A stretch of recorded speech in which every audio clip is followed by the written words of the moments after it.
Yes, mga ka-sweetheart, I'm sure matatakam kayo sa kakaibang recipe na to. Bicol Express with tahong. Let's go! Una, nilinis ko munang mabuti ang tahong.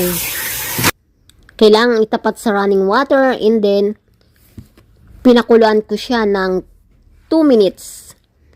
Tapos tinanggal ko siya sa mga shells.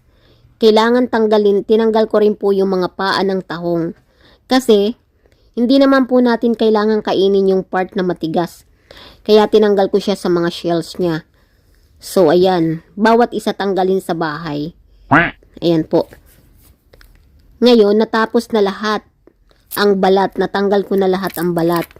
Ilalagay ko naman ang pork at kailangan ko siyang pamantikain.